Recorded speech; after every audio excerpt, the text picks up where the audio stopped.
¿Y si te dijera que más de la mitad de lo que escribes en un chat podría ser, bueno, completamente innecesario? ¿Y que una inteligencia artificial ni siquiera lo echaría en falta? Bienvenidos. Hoy vamos a analizar a fondo un estudio que la verdad pone patas arriba una idea que casi damos por sentada, la de que, para que nos entiendan mejor, más detalles siempre es mejor. Tenemos aquí un artículo de la Universidad Estatal de Portland que se titula muy apropiadamente Haciendo corta una historia larga en el modelado de conversaciones. Y la pregunta es simple, pero tiene miga. ¿Importa de verdad lo largas que son nuestras frases cuando hablamos con una IA? ¿Podemos ir más al grano y aún así conseguir lo que queremos? Es que es la pregunta del millón, sobre todo ahora que muchas de estas tecnologías funcionan, digamos, con un taxímetro. Cada palabra, cada token tiene un coste. Pero a ver, el análisis va mucho más allá del dinero. Nos obliga a plantearnos qué es exactamente lo que sacrificamos cuando buscamos esa brevedad. La eficiencia es muy atractiva, claro, pero la comunicación humana está llena de matices, de ironías, que a menudo se esconden en esas palabras que este estudio podría llamar sobrantes. Hoy vamos a explorar justo esa tensión. Exacto, esa es la tensión. Y para entenderla, empecemos por el principio, el porqué de esta investigación. El estudio arranca con algo que lo vemos todos los días. La gente escribe de formas radicalmente distintas. A mí me recuerda a los grupos de WhatsApp, ¿sabes? Totalmente. Tienes al que te manda un audio de 5 minutos para decir que llega tarde y al que te pone OK. Sí, es tal cual. Y el estudio lo ilustra muy bien con unos gráficos de dos bases de datos enormes de conversaciones. En una las frases se mueven en torno a las 15, 20 palabras, pero es que en la otra el pico está en apenas 10. La dispersión es enorme. Claro. Demuestra que no hay una forma correcta de hablar. Y de ahí sale la pregunta. Con toda esta variedad, una IA como GPT-3 ¿necesita de verdad todo el contexto, el relleno, la cortesía? ¿O puede pillar la esencia con mucho menos? Y ahí es donde entra el factor que decías, el del taxímetro. El estudio es muy claro en esto. Hay un impacto económico directo. Usar estos modelos cuesta dinero, que se mide en tokens, que son como trocitos de palabras para que nos entendamos. Ajá. Y si puedes decir lo mismo, con un 70% menos de texto, el ahorro para una empresa que use esto a gran escala no son céntimos, ¿eh? No, pueden ser miles de euros, por supuesto. El argumento económico es muy potente, pero me resisto a reducir la comunicación a una simple transacción de tokens. Es que aquí es donde la cosa se pone interesante. El estudio usa un ejemplo que me parece brillante. Lo tienen en una tabla. Comparan dos frases. La primera, más larga. Richard dijo algo que no me gustó. Vale, una frase normal. Y la segunda, la versión eficiente. Richard me ofendió. A ver, a primera vista parecen decir lo mismo. Si mi objetivo es que la IA entienda que hubo un conflicto con Richard, la segunda es mucho más directa. Menos palabras, mismo mensaje. ¿Cuál es el problema? El problema es que no dicen lo mismo, ni de lejos. Dijo algo que no me gustó, es subjetivo, es sutil, es personal, deja la puerta abierta.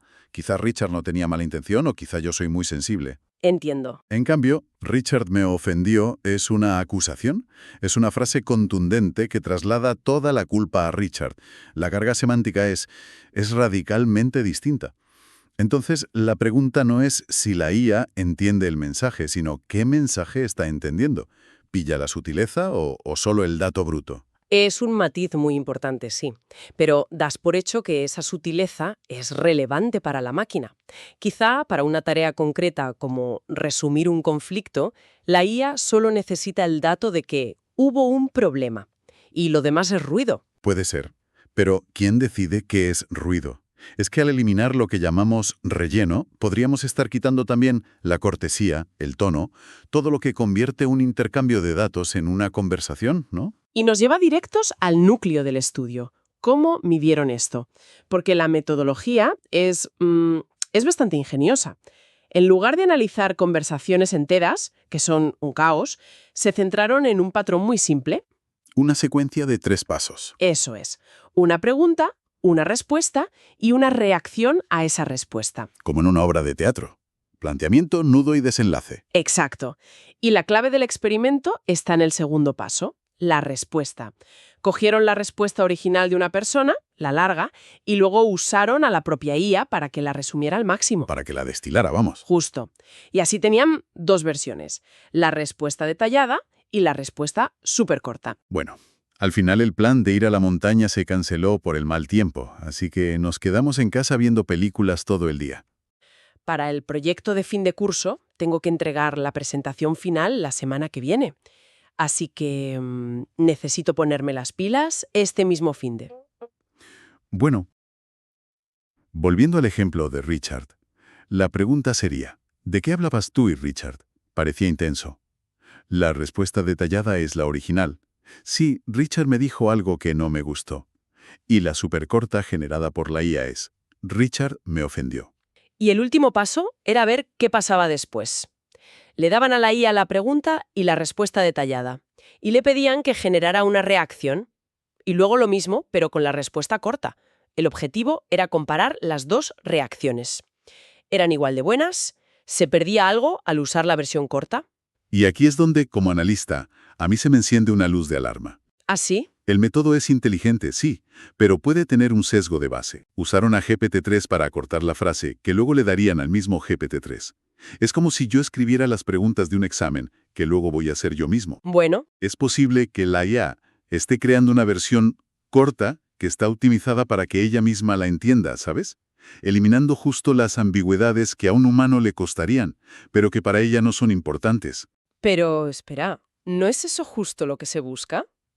Si estás probando la capacidad de un sistema, tiene sentido probarlo en sus propios términos. Si el modelo entiende su propia síntesis, ¿no demuestra que la información esencial se ha conservado? Sí, pero no demuestra que esa síntesis sea universalmente comprensible o que sea la que un humano habría hecho. Un humano podría haber dicho, Richard me molestó, o fue una charla tensa. Son matices distintos. La IA eligió me ofendió, que es muy concreto. Vale. Y además, este escenario de pregunta-respuesta es un entorno de laboratorio, impoluto. Las conversaciones reales son caóticas. La gente cambia de tema, usa la ironía. Es como probar un Fórmula 1 en una pista perfecta, sí. Exacto, los resultados son impresionantes, pero no te dicen cómo se va a comportar en el tráfico de Madrid a las 8 de la mañana. Totalmente de acuerdo. Es un entorno controlado. Pero si jugamos según sus reglas un momento, lo que encontraron en ese laboratorio es, como poco, alucinante. Y aquí es donde el estudio a mí me voló la cabeza. Descubrieron que podían reducir la longitud de la respuesta en una media del 72%, y la calidad de la reacción de la IA apenas se veía afectada. ¿Un momento? ¿Has dicho 72%? 72%. Es como decir que casi 3 de cada 4 palabras que escribimos en un chat son para la IA paja. Es una barbaridad.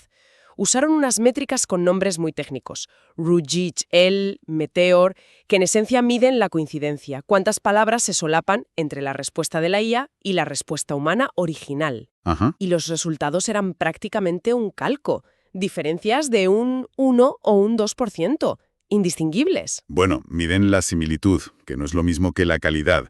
Una respuesta puede ser muy diferente a la original y aún así ser perfectamente válida. ¿Cómo? Si te pregunto, ¿qué tal el día? Y me dices, bien, o me dices, un poco cansado. Ambas son respuestas de alta calidad, pero su similitud es cero. Estas métricas podrían estar penalizando respuestas creativas solo porque no son las que estaban en el guión. Es una buena puntualización, pero es que fueron más allá de las máquinas. Y esto para mí es lo más revelador. Le pidieron a evaluadores humanos que juzgaran las respuestas. Y el resultado fue un caos maravilloso. Un 54% de las veces, más de la mitad, los humanos dijeron que ambas reacciones, la del texto largo y la del corto, eran igual de buenas. No notaban la diferencia. Vaya. Y el resto se dividió casi por la mitad. A un 22% le gustó más la del texto largo y a un 23% la del texto corto. Un empate técnico. O sea que ni siquiera nosotros le dimos importancia. Eso es fascinante, no cabe duda. Sugiere que para la tarea de continuar una conversación de forma coherente, la información nuclear es suficiente. Pero hay otro dato en el estudio, un poco más escondido, que creo que lo cambia todo. Es el verdadero momento ajá de esta investigación, para mí, y contradice por completo la idea de la eficiencia. A ver, suelta la bomba. Midieron no solo la calidad de las respuestas de la IA, sino también su longitud, y descubrieron algo increíble. A pesar de que la frase que le daban era un 72% más corta, la respuesta que la IA generaba era igual de larga en ambos casos. La diferencia era de apenas 2 palabras. Me estás diciendo que nos esforzamos por ser súper breves para ahorrar costes. Y la IA nos responde con un monólogo que anula por completo ese ahorro. Exactamente. Es como intentar ahorrar agua cerrando el grifo mientras te duchas y luego descubrir que la piscina tiene un agujero gigante. El estudio demuestra que el modelo tiene una tendencia inherente a la verbosidad. Da igual lo conciso que seas tú, él tiende a explayarse. ¿Pero y eso por qué? En uno de los conjuntos de datos, la respuesta humana original tenía unas 20 palabras. Las respuestas de la IA, tanto a la versión larga como a la corta, superaban las 80 palabras. Pero eso es una locura, porque haría algo así. ¿Está entrenado para parecer más servicial, más humano, dando más información de la que se le pide? Posiblemente. Podría ser un subproducto de los datos con los que se entrenó, que a menudo son textos largos y bien elaborados como Wikipedia o libros. O podría ser una estrategia para dar sensación de ser exhaustivo. Ya. Pero el resultado práctico es que la optimización se produce solo en un lado de la conversación, el nuestro. Y nos deja con la pregunta, ¿estamos de verdad haciendo el intercambio más eficiente? ¿O solo estamos aprendiendo a hablar raro para que una máquina verbosa nos entienda? Es una observación demoledora. Pone en jaque toda la premisa de la eficiencia. A pesar de eso, si nos centramos solo en nuestro lado, la conclusión parece clara. Podemos ser más directos. Y a nivel práctico es una gran noticia. Significa que podemos interactuar con estas tecnologías más rápido, sin miedo a que no nos entiendan. Menos tiempo escribiendo, menos coste. Parece un buen trato, ¿no? A corto plazo, sí, es la visión optimista. Pero si conectamos esto con el panorama general, a mí me surge una pregunta bastante incómoda. ¿Estamos, sin darnos cuenta, entrenándonos para hablar como robots, para que los robots nos entiendan mejor? Desarrolla esa idea, porque es potente. El estudio califica la diferencia entre Richard dijo algo que no me gustó y Richard me ofendió como paja semántica, algo que se puede eliminar. Pero en una conversación humana, esa paja lo es todo. Es el lubricante social. Es como navegamos relaciones, mostramos empatía o dejamos espacio a la duda. Es la diferencia entre decir, ¿te importaría pasarme la sal, por favor? Y gritar sal. Precisamente, ambas consiguen la sal, pero el cómo importa. Y la tecnología siempre ha moldeado nuestro lenguaje. El telegrama nos obligó a ser concisos por el coste, los SMS nos llevaron a abreviar palabras. Cierto. Ahora, la IA podría estar empujándonos hacia un lenguaje de máxima densidad semántica, donde cada palabra está cargada de significado explícito y se elimina la ambigüedad. Optimizamos la eficiencia, sí, pero a costa de la riqueza. ¿Y si empezamos a hablar así a las máquinas? ¿Cuánto tardaremos en hablarnos así entre nosotros? Podríamos perder la capacidad de leer entre líneas, porque ya no habrá líneas entre las que leer. Todo será el titular. Exacto. Nos moveríamos hacia un mundo donde la comunicación es puramente funcional, no relacional. Y eso, para mí, es un precio muy alto. Bueno, creo que hemos desgranado esto a fondo. Si tuviéramos que resumir, el análisis que hemos explorado hoy nos deja una dualidad fascinante. Por un lado, sí, revela que en estos escenarios controlados podemos ser drásticamente más breves con las IAs. Hablamos de una reducción de más del 70%, sin que la coherencia de su respuesta se resienta. La brevedad, para la máquina, no es un problema. Pero, por otro lado, hemos visto que el diablo está en los detalles. La forma de medir esa calidad es muy discutible. El método no es aplicable al caos de las conversaciones reales y, sobre todo, esa tendencia de la propia IA a ser verbosa, hagamos lo que hagamos, cuestiona toda la idea de la eficiencia global. Nos deja con esa gran duda de si, al optimizar nuestro lenguaje para la máquina, no lo estaremos empobreciendo para nosotros. Para terminar, y como siempre, una idea para la reflexión. El estudio se ha centrado en cómo la longitud de nuestra frase afecta a la respuesta de la IA. Pero, ¿y si le damos la vuelta? Si las IAs, en su propia búsqueda de la eficiencia, empiezan a darnos respuestas cada vez más cortas y directas, eliminando lo que ellas consideran paja de cortesía o contexto. ¿Cómo cambiará eso nuestra forma de conversar? ¿Qué esperaremos de la tecnología? Nos acostumbraremos a una comunicación sin rodeos, casi brutal, y empezaremos a exigirla también en nuestras interacciones humanas. Ahí lo dejamos. Gracias por habernos acompañado en este análisis en profundidad.